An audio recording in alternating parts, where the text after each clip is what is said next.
Colour is one of the things that can really inspire us to get painting in the first place, especially if you choose a really fun, colourful subject. But if colour is what's exciting you, then you really want to show it off in your paintings. Now, there are choices that you can make that will reduce the impact of colour in your painting, and there are choices you can make that will really bring out the colour in your paintings and show the subject at its best. These colour choices can completely change the whole vibe or emotion or mood that the painting evokes. So let's talk about how to use colour intentionally to make the most of your painting subject. I'm rather excited about colour myself at the moment because I've just painted a whole series of flamingos in my Happy Painters Hub.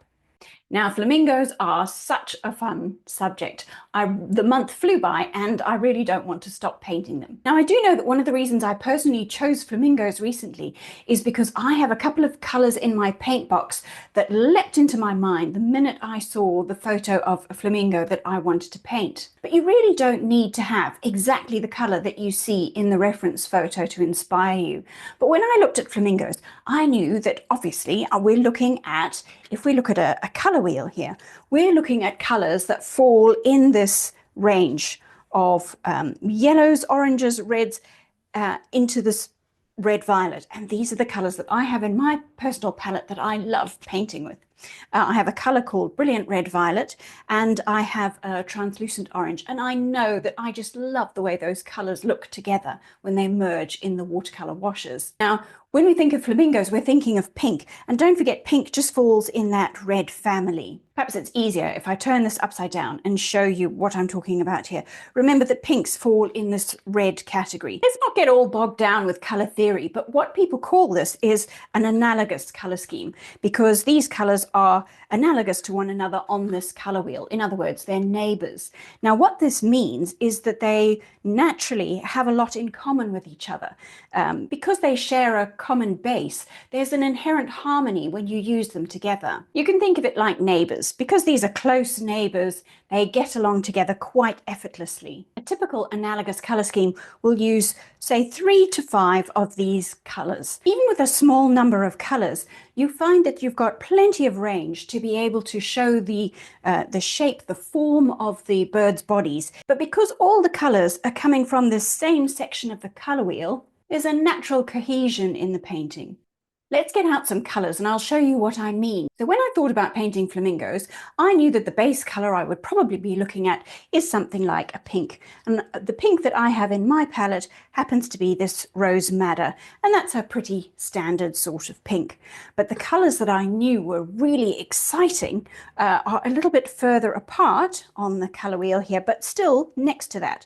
One of them is this translucent orange, and isn't that delightful? Oh, I just love that color so much. And I know that that color happens to play so nicely with a color called Brilliant Red Violet that I have here. Now, Brilliant Red Violet, this one that I have, is such an interesting color because it goes down looking quite purpley, and then as it dries, it kind of gets pinker and pinker. So if you dilute it a bit, you'll see it becomes paler and paler. But I love those colors together. They just make me so happy. And you can see here what I'm talking about, that these colors will blend together very naturally. And that's one of the joys of watercolor, that transition happens without you having to worry about it. And it just looks so delightful, in my opinion. It's really why I choose watercolor over any other medium. Now, the inherent harmony in an analogous colour scheme means that these colours together create a sense of unity and completeness that feels very natural to the eye.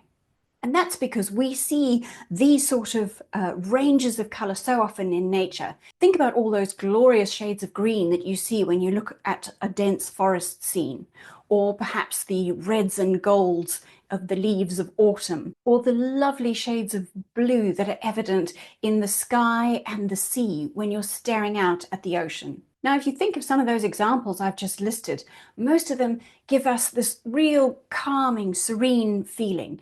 And you can see that even with this vibrant, warm colour scheme in something like these flamingo paintings. Here are some of the paintings that I created in my flamingo series this month. And you can see what I'm talking about sticking to this one particular color scheme.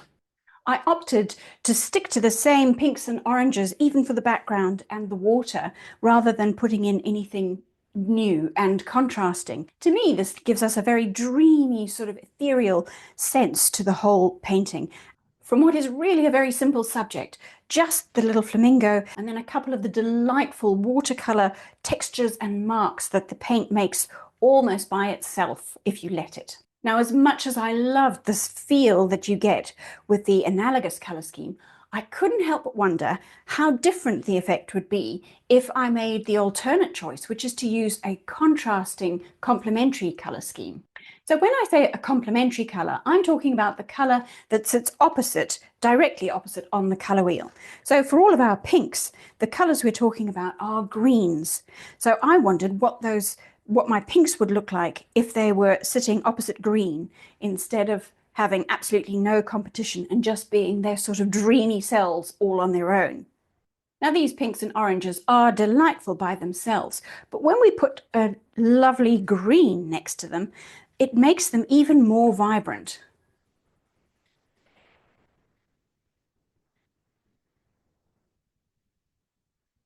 While analogous colours whisper harmony, complementary colours shout for attention. You can see them here as the red and green. Other classic combinations would be blue and orange, and yellow and violet. When one of these pairs is placed side by side, it creates what colour theorists call a simultaneous contrast. When they're next to each other, complementary colours intensify each other's appearance. But there's an interesting thing that happens if you actually mix these two colours together. Let me show you. If we were to take our pink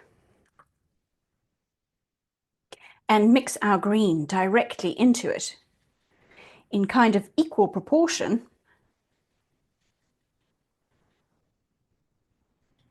you do end up with a kind of muddy brown. This is because these two extremes are kind of cancelling each other out. So when they're side by side, they intensify each other, but when they're actually mixed together, they cancel each other out and create a neutral for us. So knowing this means you can really use it to your advantage. Let's see what it looks like if we take those dreamy pink flamingos and put them in a rich, deep, dark green environment. I took this painting and created again, but put in a lot more of the background using the complementary colours. If you're interested in the science behind the drama, it's all about contrast, and that's what our eyes and brain are naturally drawn to.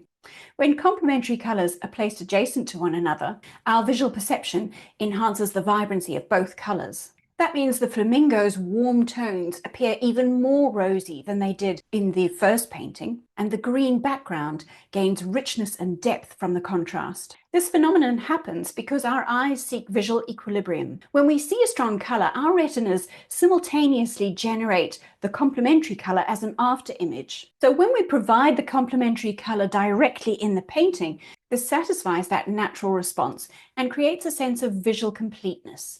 So that's the nerdy sciencey part, but there are a couple of practical things to bear in mind when you're using these colour theories strategically in your watercolour painting. I'm all for the vibrant wow factor, but too much of it and it can just overwhelm your painting. That's why when I chose these greens, I chose quite a desaturated green.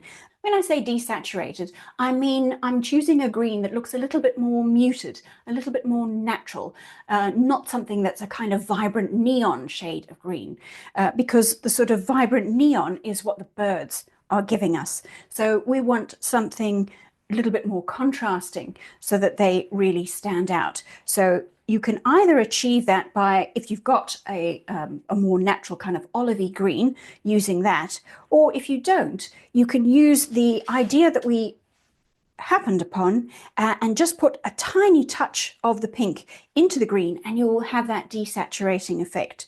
So you don't want to go too far and turn your green into a muddy brown, but if you put just a tiny bit in there, you will reduce the saturation, the sort of intense vibrancy of the green, so that it sits much more comfortably and naturally and lets the vibrant orange sing out. So apart from saturation, another thing to think about is value. I know I talk about value all the time, but it really is so useful to get your head around. Value just means darkness or lightness. And if you had everything dark or everything light, you wouldn't be able to see the image at all. So here again, we need that contrast. In the analogous version, the birds themselves are darker than the background. They are standing out. The background is largely white and very pale. With the alternative, the complementary contrasting scheme, the background is much darker and that really pops the birds forward. So both approaches work, but you do need to have some sort of point of difference to make sure that the subject doesn't just sink into the background. And this is really the fun part of all of this, because it's up to you how intense a contrast you want of all of these things. And there's so many choices, aren't there? What that really means is you can get so much mileage out of a single reference image just by making a few different choices. I think it's quite amazing how different each of these paintings feel when they are based on exactly the same reference photo. One is dreamy and tranquil and soothing, and the other one is kind of exciting and energizing. There are so many different choices we get to make as artists when we start from whatever source we are drawing our inspiration from, whether it's a reference photo or something else. And just by making slightly different choices, we can create so many different versions. Isn't that amazing? Here we're only talking about color. And something as simple as changing the background color scheme has given us a completely different look and feel. It feels like a magic trick, don't you think? Isn't painting fun? Now, if you're enjoying delving into colour, I have another video that I think you're going to like. The video I'm talking about shows you how to use colour, not just to create a mood, but how to use colour in conjunction with value to actually mould the form and create much more lively, interesting paintings. I'll pop it up on the screen and you can watch that one next.